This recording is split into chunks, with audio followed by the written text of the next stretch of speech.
हरिः आ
गुरुर्ब्रह्मा गुरुर्विष्णुः गुरुर्देवो महेश्वरः गुरुः साक्षात्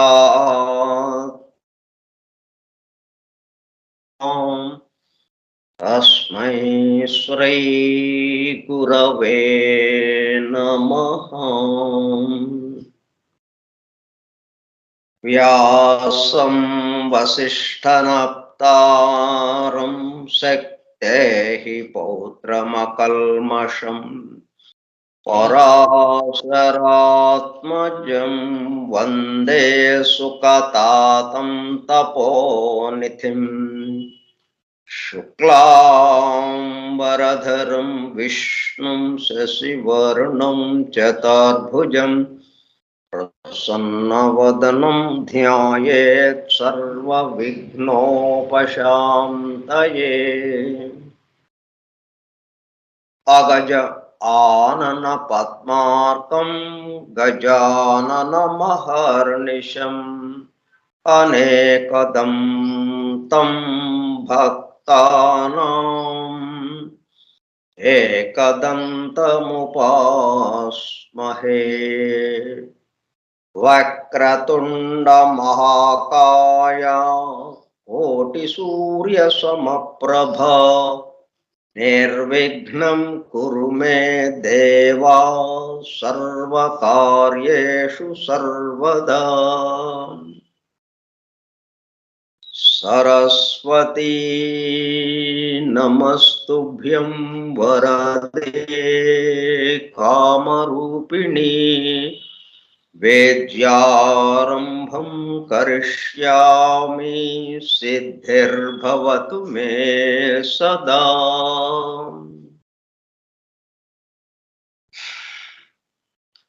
ॐ भूर्भुवः स्वः ॐ तत्सवितुर्वरेण्यं भर्गो देवस्य धीमहि धियो यो नः प्रचोदयात्।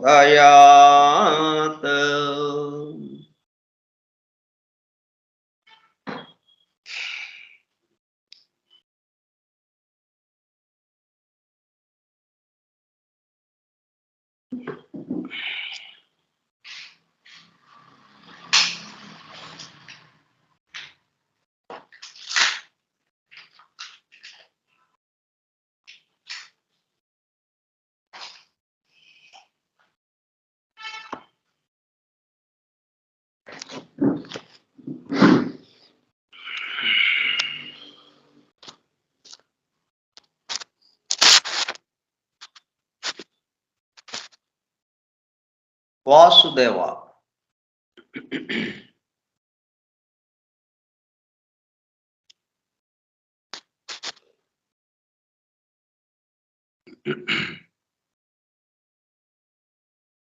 ఫోరం ఫర్ ట్రూత్ సీకర్స్, సత్యాన్వేషకుల బృందము. ఫౌండేషన్స్ ఆఫ్ ఎసోటరిక్ ఫిలాసఫీ, నిగూఢ తత్వశాస్త్ర మూలము. From the writings of H P Blavatsky, arranged with a foreword and notes by E.M.T.H. Hoskins. గ్రంథ పఠనము, అధ్యయనము, అవగాహన, ఆత్మదర్శనము కార్యక్రమము. 119వ పాఠము 4/1/2023 బుధవారము సాయంత్రం 4:30 గంటలు. నిగూఢ తత్వశాస్త్రములము స్కైప్ గ్రూపులో సుదూర ప్రాంతాలలో ఎవరింట్లో వారు హాయిగా విశ్రాంతి తీసుకుంటూ ఏకకాలంలో ఒకేసారి ఏమి చేస్తున్నాము? వింటున్నాము. ఏమి వింటున్నాము? శాస్త్ర సాంకేతిక రంగములలో ఎంతో వేగముగా పురోగమిస్తున్న ప్రస్తుత కాలంలోనే మానవాళి అదే వేగముతో ఆధ్యాత్మిక రంగంలో కూడా పురోగమించుటకు వీలుగా ప్రపంచంలోని అన్ని జాతుల, మతముల పవిత్ర గ్రంథములలో పొడుపు కథల రూపములో అర్థము అయి అవనట్లుగా ఉన్న సృష్టి రహస్యములను బహిర్గతం చేసి మానవాళికి అవగాహన ద్వారా ఆత్మదర్శనము పొందుట అను దివ్య ప్రణాళికను అమలు చేయుటకు పరమ గురువులచే ఎన్నుకొనబడిన మేడం హెలెనా పెట్రోవ్నా బ్లవట్స్కీ తన జీవిత కాలమంతా శ్రమించి తన మాతృభాష కాని ఇంగ్లీషు భాషలో తన ద్వారా అత్యద్భుతముగా మానవాళికి అందింపబడిన Isis unveiled, the secret doctrine, the voice of the silence, the key to theosophy గ్రంథములు అధ్యయనము చేసి వాటిలో ఇవ్వబడిన విషయములు పూర్తిగా అర్థము కాకపోవుటచే అతి నిగూఢములైన సృష్టి రహస్యములు, వాటి మూలము, గ్రంథ హృదయమును చేరు పద్ధతులు తెలుసుకోవాలనే తీవ్ర ఇచ్చగల ఆమె చివరి సంవత్సరాలలో ఆమె వద్దకు చేరి ఆమెతో సంభాషించుతూ ప్రశ్న సమాధానము సంవాద రూపంలో మరింత లోతుగా తెలుసుకుని సత్యమును చేరుటకు ప్రయత్నించారు. ఆ ప్రసంగ విశేషాలు అన్నీ వ్రాయబడి తదుపరి ట్రాన్సాక్షన్స్ ఆఫ్ ద బ్లవట్స్కీ లాడ్జ్ అనే గ్రంథముగా అందరికీ అందుబాటులోనికి వచ్చినది. తదుపరి వాటిని కలెక్టెడ్ రైటింగ్స్ ఆఫ్ బ్లవట్స్కీ వాల్యూమ్ 10లో చేర్చడం జరిగినది. ఆ బృందంలోని ఒక సోదరుడు నేవీ కమాండర్ రాబర్ట్ బోవెన్ ఆమె వివరించుచుండగా తాను స్వయముగా వ్రాసుకున్న నోట్స్ను ఆమె దేహము విడచుటకు 3 వారముల ముందు ఆమెకు చూపించగా అతను చూపిస్తున్న శ్రద్ధకు మురిసిపోతూ చేసిన కృషిని మెచ్చుకున్నట్లుగా అదే సమయంలో ఆ నోట్స్కు తన అంగీకారమును తెలుపుతున్నట్లుగా తల ఊపుచూ ఒక చిరునవ్వు నవ్వాను. తదుపరి కాలంలో మరుగున పడిపోయిన ఆ నోట్స్ను 40 సంవత్సరముల తదుపరి వారి కుమారుడు కెప్టెన్ పిజి వెలుగులోనికి తీసుకువచ్చి దివ్య జ్ఞాన అధ్యయన పరులకు, భవిష్యత్తు తరాలకు ఎంతో మేలు చేశారు. ప్రథమముగా 1932 సంవత్సరంలో థియోసఫీ ఇన్ ఐర్లాండ్ మ్యాగజైన్లో ప్రచురింపబడినది. ఆ తదుపరి madam Blavatsky on how to study theosophy అనే పేరుతో చిన్న బుక్లెట్ రూపంలో అందరికీ అందుబాటులోనికి వచ్చినది. అపార జ్ఞాన సంపదతో వలరారుతున్న గ్రంథ సముదాయములో అందించబడిన విషయముల మొత్తమునకు అసలు మూలము ఏమిటి అనే విషయము ఆకలింపు చేసుకొనుటకు ఆ గ్రంథములలోనే అక్కడక్కడ నెంబర్డ్ స్టేట్మెంట్స్ అండ్ ప్రిన్సిపల్స్ ఉదాహరించబడినవని, వాటి ద్వారా మూలము వద్దకు చేరుకోవచ్చునని మేడం బ్లవట్స్కీ తెలిపినారు.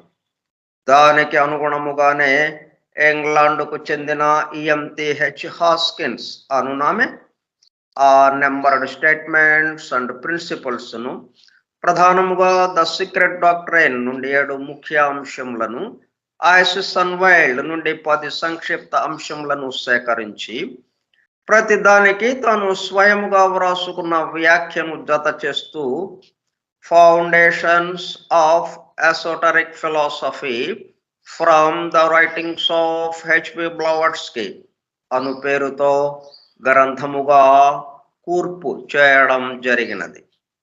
వాటితో పాటు కమాండర్ రాబర్ట్ బోవెన్ వ్రాసి బ్లవాట్స్కీ ఆమోదము పొందిన నోట్స్ను అనుబంధము A-గా గ్రంథము చివర చేర్చటం జరిగినది. చివరగా గ్లాసరీ పారిభాషిక పదకోశము అనుబంధము B-గా చేర్చబడినది. ఈ విధముగా దివ్య జ్ఞానమును అధ్యయనము చేయు పద్ధతులు, వాటి ద్వారా మూలమునకు చేరి అనగా సత్యమును చేరి తమ సత్య స్వరూపమునందు మేల్కాంచుటకు కావలసిన ప్రేమపూర్వక సూచనలను తెలుపుతున్న గ్రంథరాజమును పఠిస్తూ అధ్యయనము చేయుచుండగా అత్యంత శ్రద్ధాసక్తులతో మేడం హెలెనా పెట్రోవ్నా బ్లవాట్స్కీ చెప్పుచుండగా ఆమె చుట్టూ చేరిన సత్యాన్వేషకుల బృందము వలె చెవియొగ్గి వినుచున్న అనగా ఒళ్ళంతా చెవులు చేసుకుని వినుచున్న ప్రియ సత్యాన్వేషక సోదర శ్రోతలకు నమస్కారము.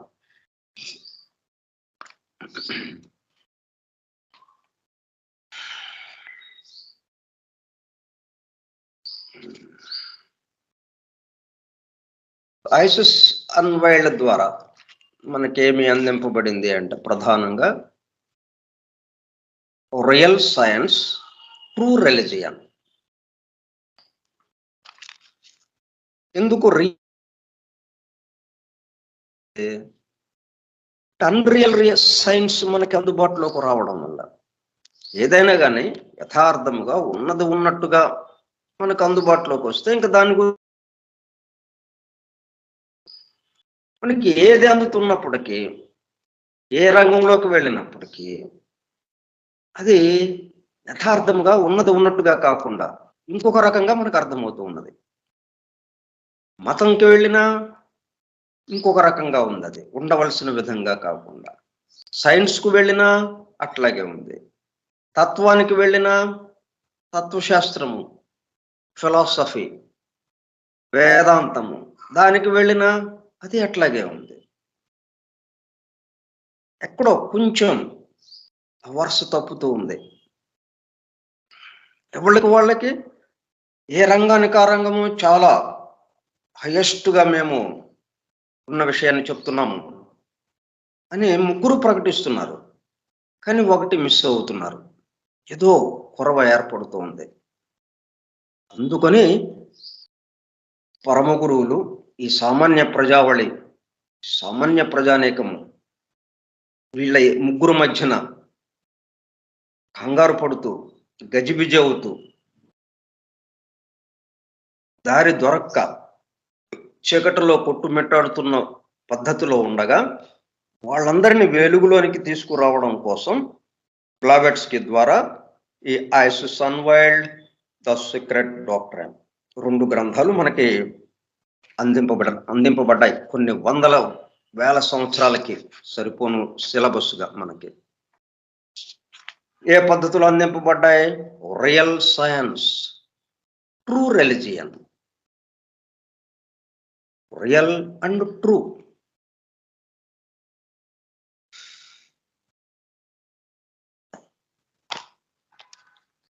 నిన్న మనం భూమి ఆకర్షణ శక్తి, న్యూటన్ ప్రతిపాదించినటువంటి భూమి ఆకర్షణ శక్తి సిద్ధాంతం, అంటే దాంట్లో ఉన్నటువంటి అసలైన ఆ సంకేతం ఏమిటో, నిగూఢముగా దాగి ఉన్నటువంటి ఆ సత్యం ఏమిటో నిన్న గమనించాం మనం.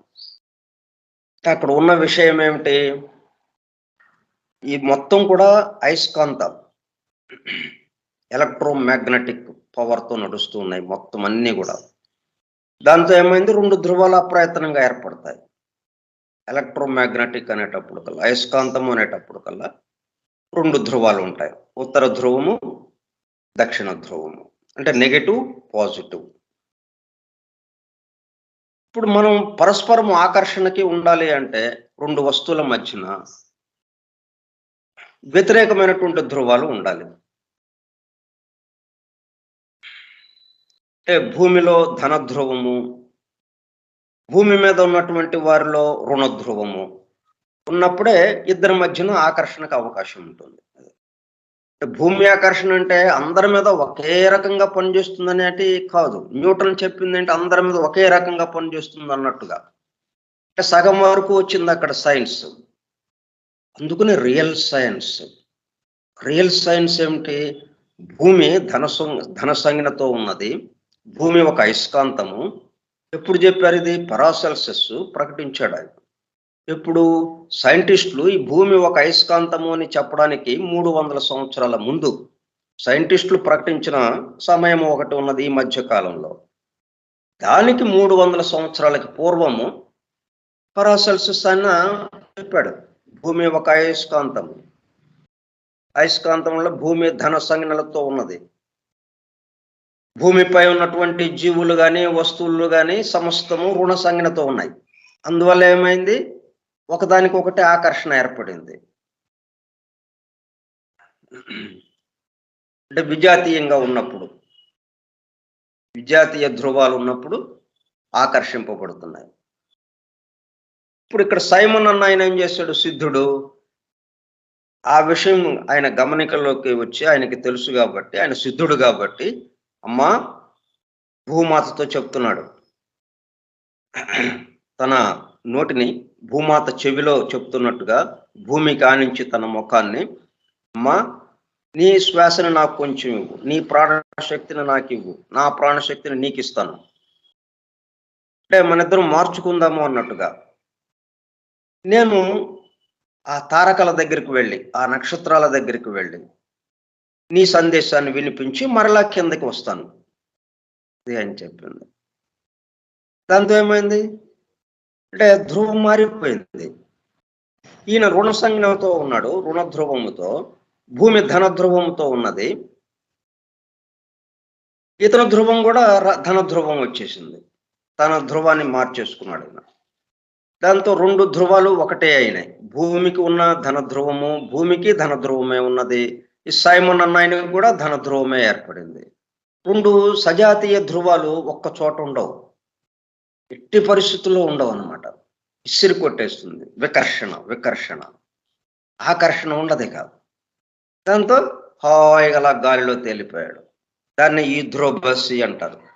గాలిలో తేలియాడడం, గగనయానం, ఈథ్రోబసి అంటారు దాన్ని. అలాగా నక్షత్రాల దగ్గరికి వెళ్ళాడు, భూమికి సంబంధించిన సందేశం చెప్పాడు. మరలా కిందకి దిగి వచ్చాడు, మరలా రుణధ్రువంలోకి వచ్చాడు.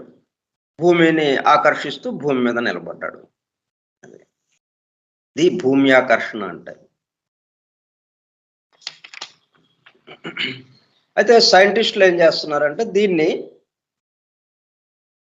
గగనయానానికి ఎట్లాగా, దీన్ని సైంటిస్టుల యొక్క ఆలోచన విధానం ఎలాగుంటుందంటే, వాళ్ళ యొక్క దృక్పథము, యాటిట్యూడ్, దీన్ని ఎలాగా వినియోగించుకుందాం మనం. ఒకటి ఏదన్నా కొత్త విషయం మనకి తెలిసిందంటే, కొత్త పరిశోధన ఒకటి ఆవిష్కరించారంటే, దీని నుంచి మనం దీన్ని వినియోగించుకోవడం ఎట్లాగా, దీన్ని వినియోగించుకుని దీన్ని వ్యాపార పరంగా ఈ మొత్తం మానవాళికి అందించడం ఎట్లాగా. మానవాళికి అందించడమే వ్యాపార పరంగా. ఆ పద్ధతిలో ఆలోచన ఉంటుంది. ఇదిగో అట్లా పరిశోధనలు జరుగుతున్నాయి. రాబోయే 50-100 సంవత్సరాల్లో ఈ గగనయానము మనకు అందరికి అందుబాటులోకి వస్తుంది. ఎట్లాగైతే ఒకప్పుడు ఒక్క సిద్ధులకి మాత్రమే చేయటానికి అవకాశం ఉన్న విషయాలన్నీ కూడా ఇప్పుడు మనందరికీ అందుబాటులోకి వచ్చినాయి. ఫోనే ఉదాహరణ మనకి. ఇప్పుడు పాతాళ భైరవి సినిమాలో ఏమైంది? వాళ్ళు ఎక్కడున్నారు, రాకుమారి ఎక్కడ ఉంది అని మాంత్రికుడు ఏం చేశాడు? తన దగ్గర ఒక దుర్భిణి ఉంది, ఒక అద్దం లాంటిది. ఆ మంత్రించే అద్దంలో చూసేటప్పుడు కల్లా అవి మనం టీవీలో ఎట్లాగైతే చూస్తున్నామో, టీవీలో సినిమా, అక్కడ వాళ్ళ సంగతి మొత్తం దాని మీద కనిపిస్తుంది. ఆమె ఎక్కడ ఉంది, ఏం చేస్తుంది, ఇప్పుడు ఆమెను తీసుకుని వచ్చేయచ్చా అన్నట్టుగా అట్లా దానికి ఆ అవి ఆ శక్తులు రావడానికి అతను జీవితకాలం శ్రమించాడు.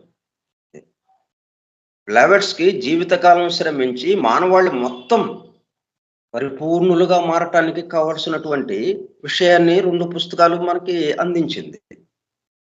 వీడు జీవితకాలం శ్రమించే ఆ మాంత్రికుడు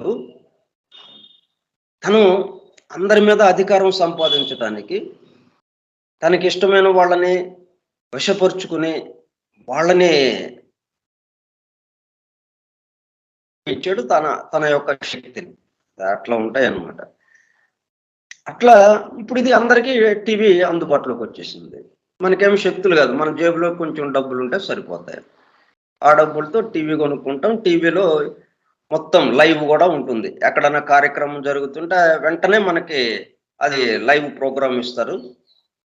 అప్పటికప్పుడు మనం చూడొచ్చు. అక్కడికి వెళ్లకుండానే అక్కడ జరుగుతున్న మొత్తం మనం అక్కడ ఉండి చూస్తుంటే ఎలా ఉంటుందో అలాగా చూడొచ్చు ఇక్కడ.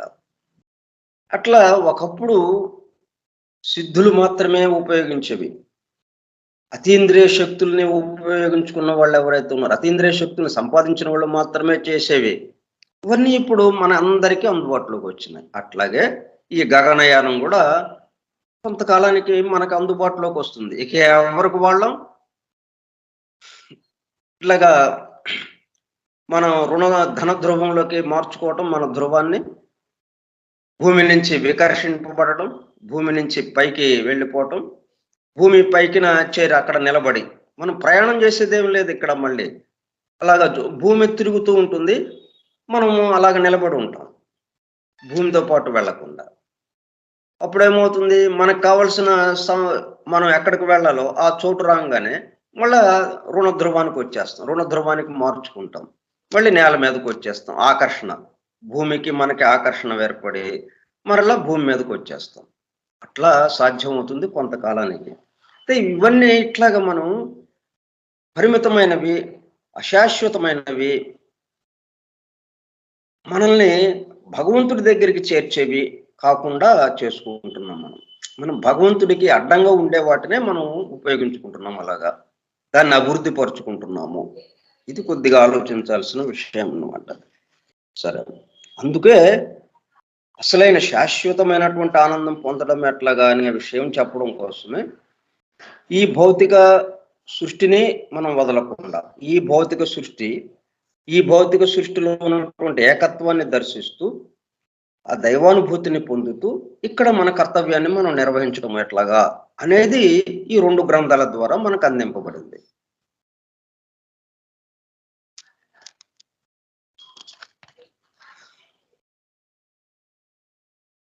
ఇక నీ భూమి ఆకర్షణ నుండి తప్పించుకునుట ఎట్లు? ఇది నిన్న ఎంతవరకు చదివాం. ఆధునికముగా నరముల వ్యాధులను గూర్చి చేసిన పరిశోధనలో ఒక ప్రకృతి సత్యము బయటపడినది. స్వప్నయానము అను వ్యాధి కలవారును, మెస్మరిజం చే సమ్మోహిత నిద్రావస్థ చెందిన వారును నడుచుతున్నప్పుడు వారి దేహము బరువు జాగ్రత్త అవస్థలో కన్నా చాలా వరకు తగ్గి ఉండును. ఒక స్వప్నయాన వ్యాధి పీడితుడు తెలియక చెరువులోనికి దిగినప్పుడు మునుగక తేలి దాటిపోయిన సన్నివేశమును పెట్రి అను శాస్త్రాచార్యుడు గమనించి వ్రాసెను.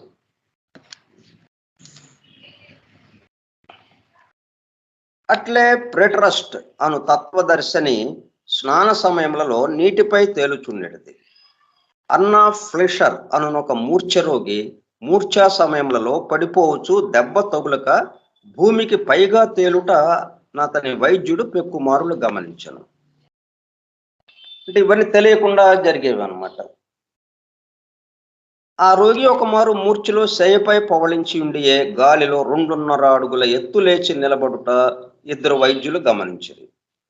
స్వప్నయాన వ్యాధిగ్రస్తుల కన్నా పారవశ్యము చెందువారు ఎక్కువ సులువుగా గాలిలో తేలగలరు అని పెట్రి గమనించి చెప్పాను.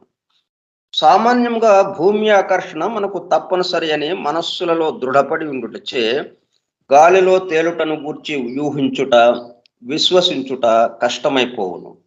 కానీ అనేక సన్నివేశములలో దీనికి అపవాదములను మనము గమనించుతూనే ఉందము. పక్షవాతము మున్నగు నరముల వ్యాధులు గల వారికి దేహము బరువు హెచ్చినట్లు అనిపించుట, బద్ధకముగానున్నప్పుడు వడలు బరువెక్కినట్లు అనిపించుట, ఆనంద పారవశ్య సమయములలో దేహము తేలికైనట్లు అనిపించుట మనము సామాన్యముగా గమనింపగలిగిన సన్నివేశములే. మనకు తెలిసిన కారణములనే గమనించినప్పుడు ఇట్లుండగా, తెలియని ప్రకృతి రహస్యములు వర్తించినప్పుడు గాలిలో తేలుటలోని సంభావ్యత ఎలా నమ్మరాదు? ఇది అసాధ్యమని అనుకోవటానికి లేదు కదా. మనకి జరుగుతున్నాయి కొన్ని సందర్భాల్లో.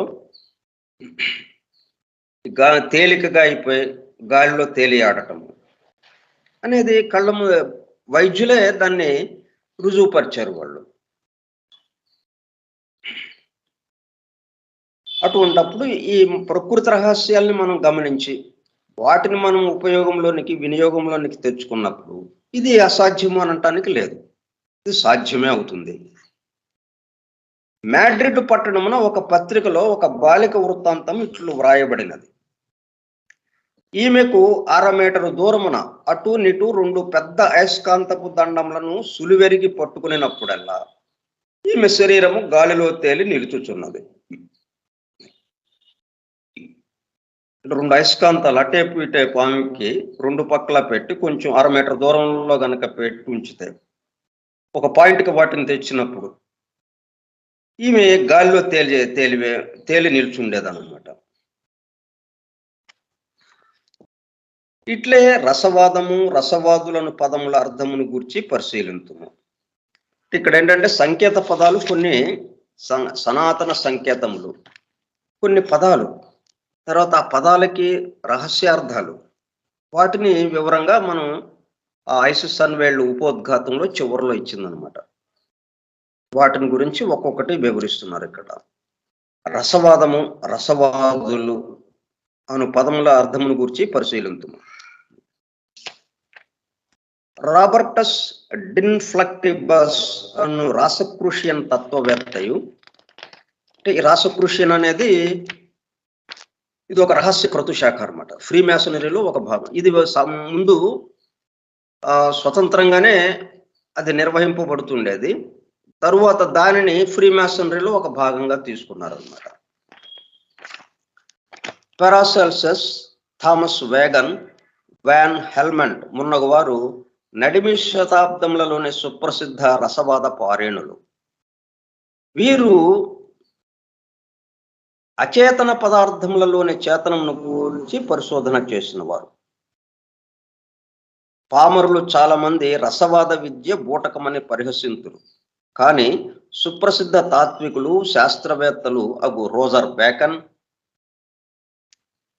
అంటే ఇప్పుడు ఈ రోజర్ బేకన్ క్రితం జన్మల్లో, తర్వాత ఇంకా 2-3 జన్మల తర్వాత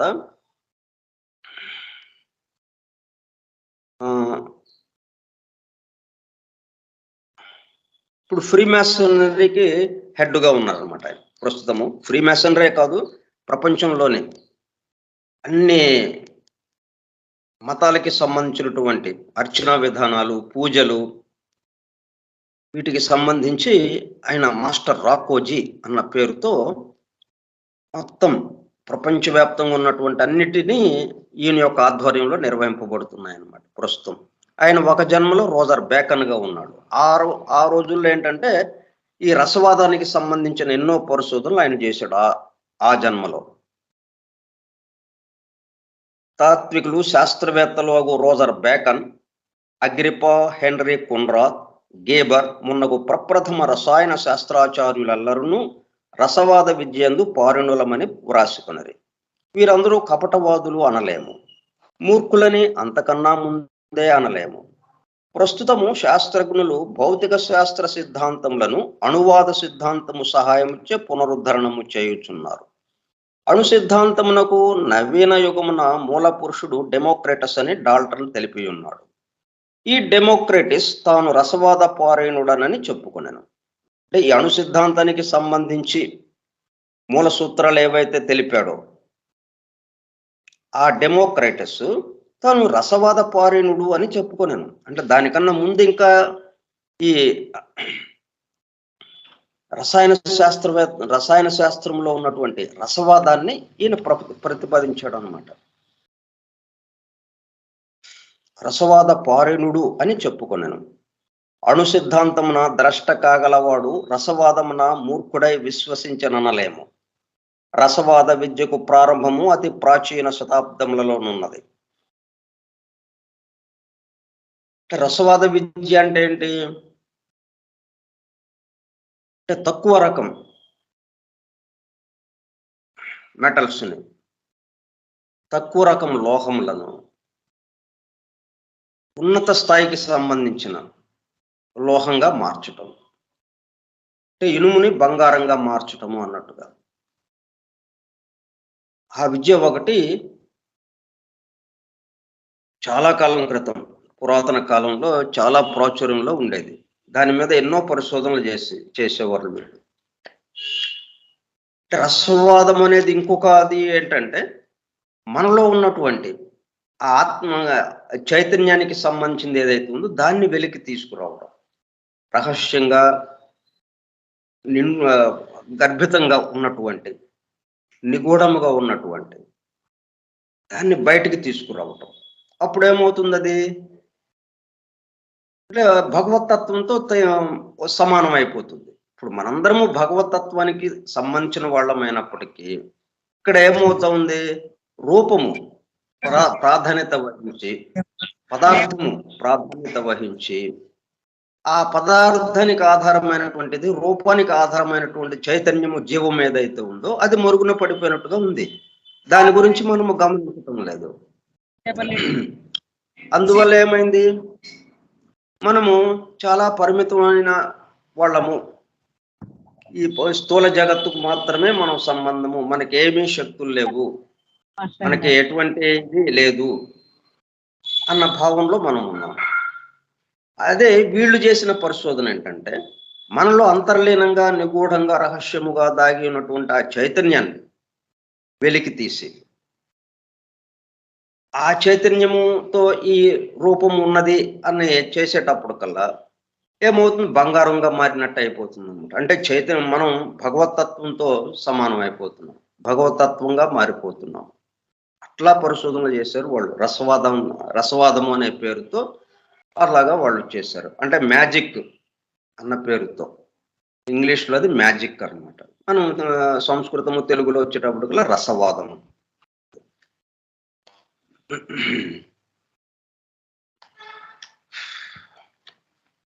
సో ఇక్కడికి ఇంతవరకు కృష్ణమాచార్య గారు ఈ తెలుగు అనువాదాన్ని అందజేశారు. ఇంకా ఉంది, అయితే ఇక్కడితో ఇది ఆగిపోయింది. మనం ఏం చేద్దామంటే, మనం ఐసిస్ అన్వేల్డ్ గ్రంథం తీసుకుని దాంట్లో ఉన్నటువంటి ఒక 5-6 పేజీలు వస్తుంది. అది దాంట్లో కొన్ని పదాలు, అంటే సాంకేతిక పదాలు, దాంట్లో ఉన్నటువంటి రహస్య అర్థము అది కొంచెం వివరించుకొని అప్పుడు మనం ఈ 10 సంక్షిప్త అంశాల్లోకి వెళదాము. కాబట్టి మనం ఈ రోజుకి ముగించుకొని ఈ కార్యక్రమాన్ని నెక్స్ట్ సోమవారం నాడు మిగతా విషయాలు మనం ముచ్చటించుకుందాం. స్వస్తి ప్రజాభ్యః పరిపాలయంతాం న్యాయేణ మార్గేణ మహిం మహిషాః. ఓ బ్రాహ్మణేభ్యః శుభమస్తు నిత్యం. లోకాః సమస్తాః సుఖినో భవంతు.